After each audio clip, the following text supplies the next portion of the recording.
So, we've said that management accounting is the process of providing information to management to assist them with running the business. What we want to think about now is what kind of activities do management engage in the course of running the business. Broadly speaking, management activities can be split into 3 different categories. Planning activities, so looking ahead to see what do we think is going to happen in the coming year. Decision-making activities, so considering what direction do we think the business is going to go in the future. Are we going to launch any new products? Are we going to discontinue any of our existing products? And finally, the third activity is control. So looking at how well is our organisation meeting its objectives? To what extent are we sticking to the plan which was originally set out? So our 3 different management activities then: planning, a key part of the planning process we are going to see within the F2 syllabus is budgets. So at the start of the year, thinking about what do we think our costs will be for the coming year? What do we think our sales revenue is going to be for the coming year? How many employees do we need to achieve our targets? And so on. They are all planning activities. Second, we said, was decision-making. So, for example, deciding to launch a new product or discontinue an existing product.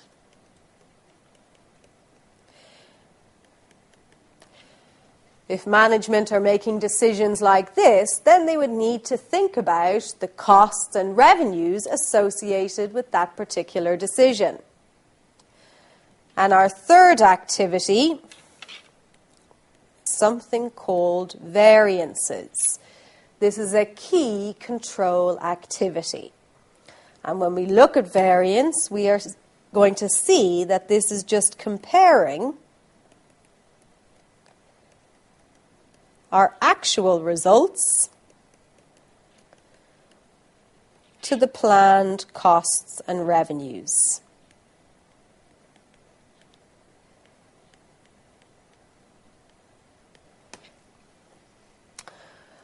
So, they are our 3 key management activities. Now, we're talking about management within an organisation as if all management are the same. But I think we know that there are different levels or tiers of management within an organisation. And depending on which level of management we're looking at, they are going to have different information needs. So first we'll consider what are the different levels of management within an organisation and what kind of information would they be looking for to assist them in their respective roles.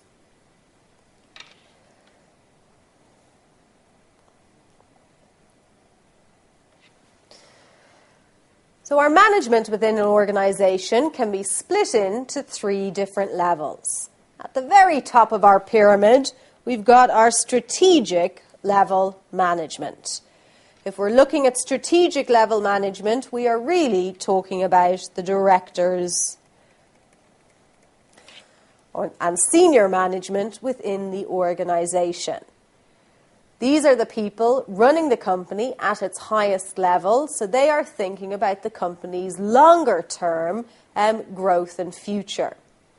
So when we're thinking about what kind of information they would be looking for, it would be long-term information and decision-making associated with that. When I say long-term, I mean greater than 1 year.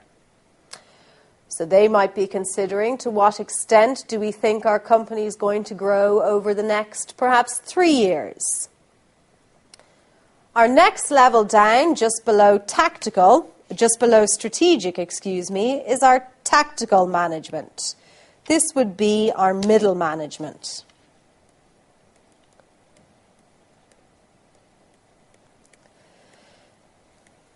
Now, who middle management are, it depends on the organisation, but perhaps we're thinking about here departmental heads and so on, or divisional managers perhaps.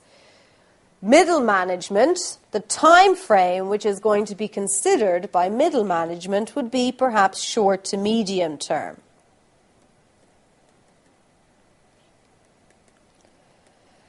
So that could be anything from weekly information up to 1 year. And finally, we've got our operational level management. This is our junior management.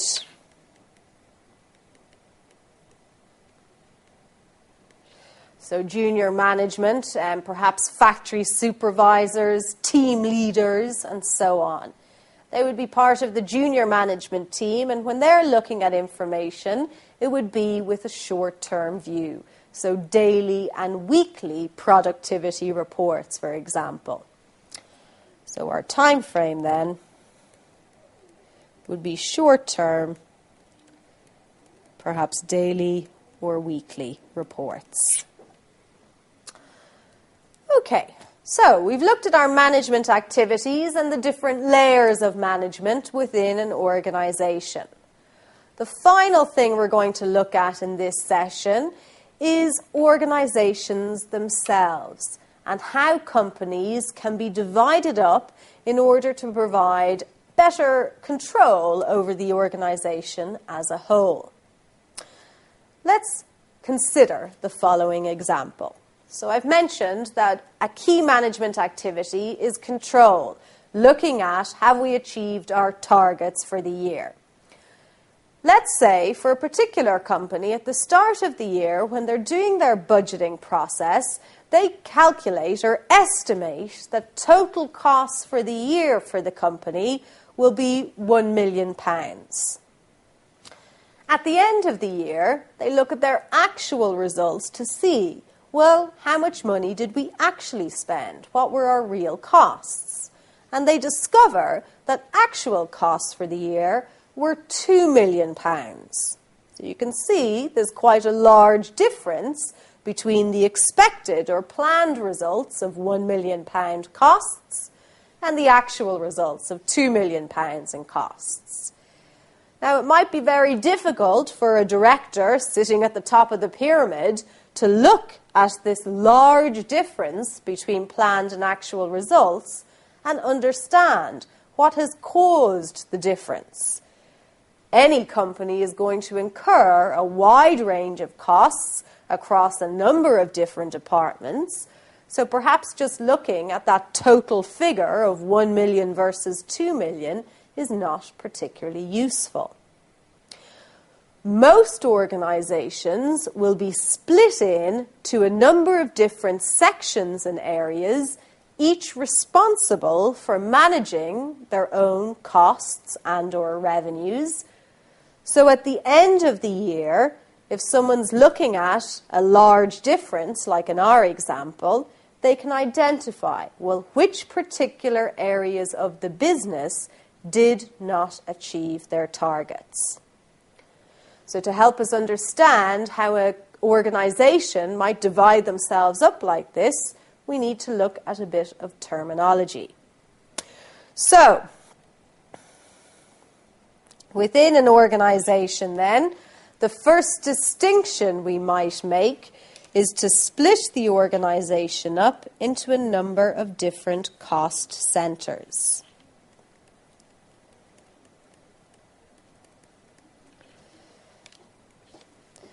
Now, a cost centre is a department, function, or any part of the organisation for which costs can be ascertained. So, for example, if we look at LSBF as a college, and perhaps their ACCA department and their CIMA department would each be distinct cost centres. So we can calculate what is the total cost of running ACCA courses. What is the total cost of running CIMA cost centres? So each function is a distinct cost centre. The manager of a cost centre will be responsible for the costs associated with running that particular department or function. We might also have a number of different revenue centres.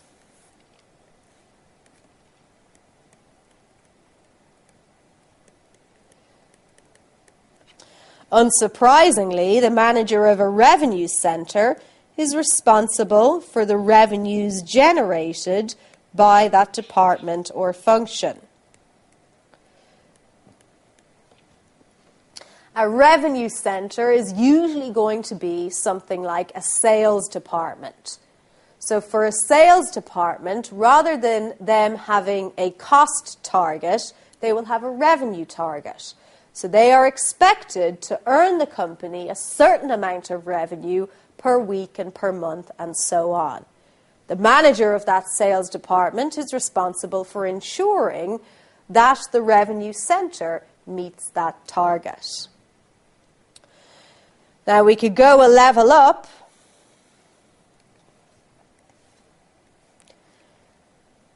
and we would have a profit centre.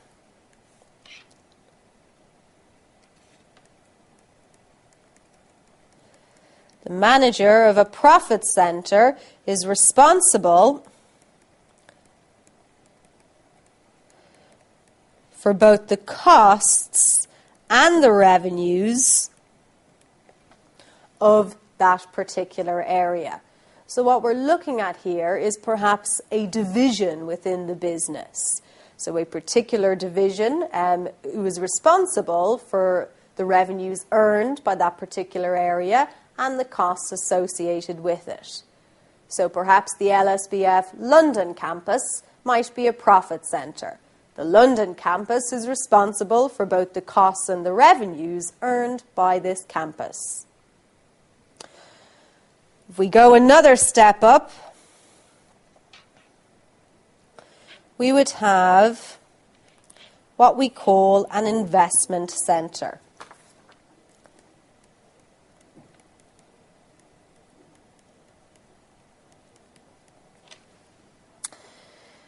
An investment centre manager is responsible for the costs, the revenues, and the capital expenditure. So what I mean here is that the manager of an investment centre will be responsible for the reinvestment back into the business. So, for example, if we choose to invest in a new building, a new asset for the company, that would be capital expenditure, and an investment centre manager would have that responsibility. So, this is how we might break up our organisation into distinct areas of responsibility. Just one final thing before we move on. If we go back to the very lowest level, where we split up into cost and revenue centres, we may go a step below that and define a cost unit. Now, this is an important concept for the F2 syllabus. A cost unit is a unit of product or service for which costs can be ascertained.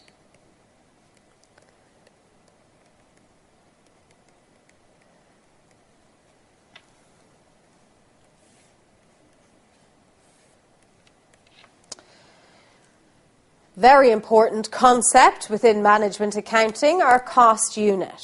So let's say, for example, we are a company that manufactures and sells tables.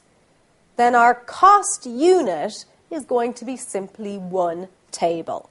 And an important part of our management accounting system would be to understand how much does it cost us to produce one single table, which is the cost of one cost unit.